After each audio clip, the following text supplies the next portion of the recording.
Okay, a little talk about my movie.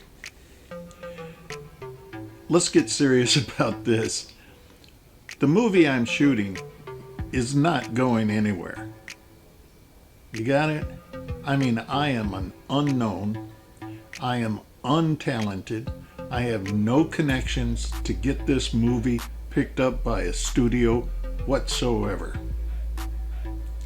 Okay, with that being said, sometimes films that are made like this by someone who is out of the business, sometimes they get caught up by people who view it and all of a sudden it becomes a hit. I don't know how this is going to go. For me, it's practice. I'm trying to stave off getting Alzheimer's disease as I age by learning something new. That's the reason for the transition into film. That's it. It's not to make money. I can't make money. Under the terms of my disability, I can't earn money. So that's fine. But what I can do is I can learn new things, and that's what this filming project is all about. And while we're doing it, we're going to have some fun. I spoke with Jackie Callan today. Jackie Callan is the victim in our movie. She's the poor girl who gets murdered by her husband. He poisons her by feeding her poisoned shrimp. Yeah. And we are all set on the location, the date, and the time we're going to film. She's on board with this 100%. I've talked with Frank Garza, her co-star, and he's on board 100%. I checked with the scenes that are going to be filmed at the Lincoln Park Library. I'm good to go there. The scenes at the fish market, I'm good to go there. The scenes at the courtroom, I'm still waiting on final approval. The city manager is, I think he's checking out the legal things, the aspects about this. And then the scene in the barbershop is all set. So I've got the locations all set. I've had legal help, and everyone is going to sign waivers for liability, relieving me from any worries of getting sued by anyone.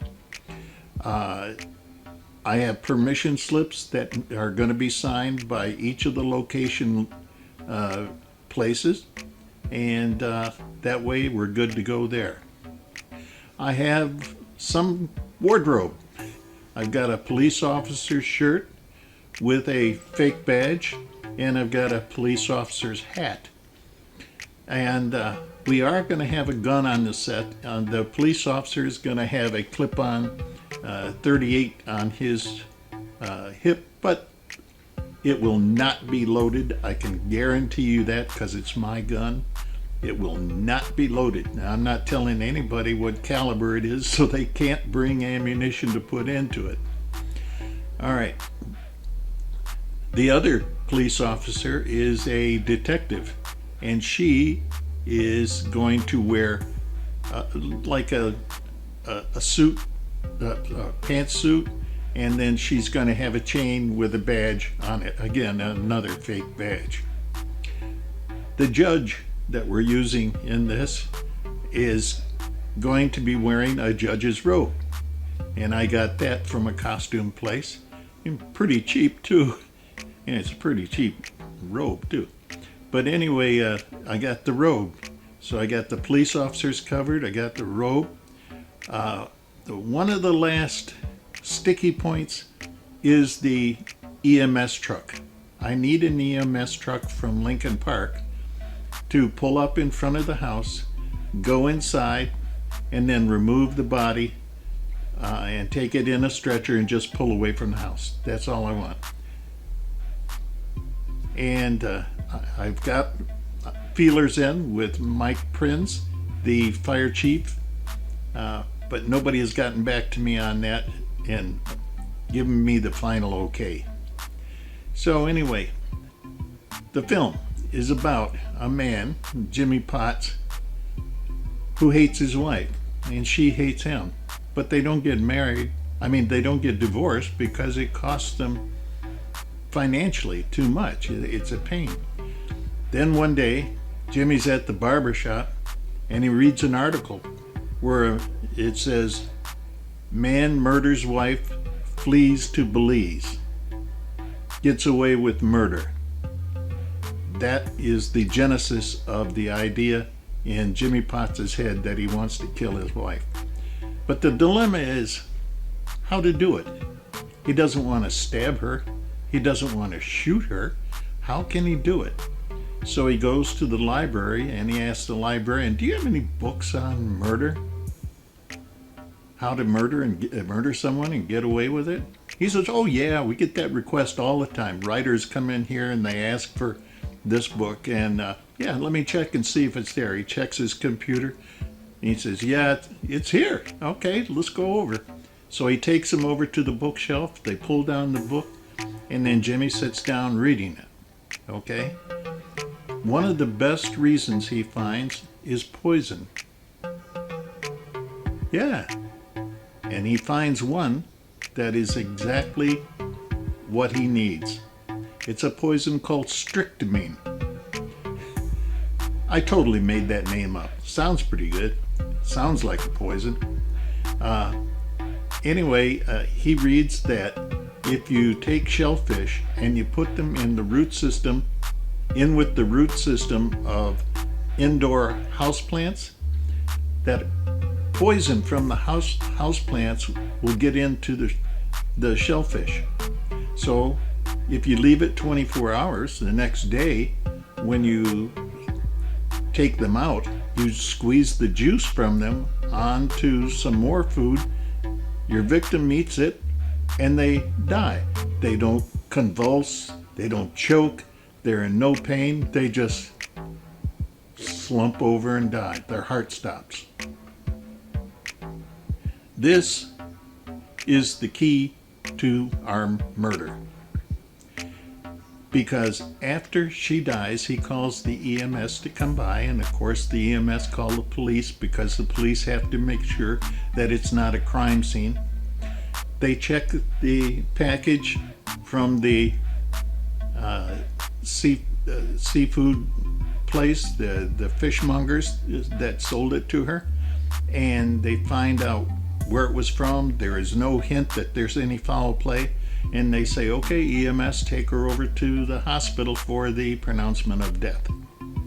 And they do that. After she is pronounced dead, Jimmy contacts a lawyer, and the lawyer says, "We need to sue this fish market." And they do. They take him to court. They bring in witnesses. They bring in the coroner played by Brad Schneider. He is interviewed, and he said, "Yes, and it's my opinion that the cause of death was Roton." Now, see, that's different than strychnine. But see, in the book that Jimmy read in the library, it says once strychnine is in the body, it changes form to another poison called Roton that is normally found in bad seafood. Ta-da! The court rules in his favor, gives him a $12 million award. As Jimmy walks out of the courtroom, he's met by his girlfriend on the side. Her name is Mary, played by Arlene Moore. And that's the end. In other words, the perfect murder. That's what it's about. That's what I'm doing.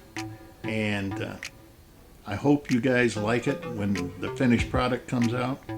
I'm having a lot of technical difficulties, and among those are my film quality just isn't like the film quality of films I see on Netflix.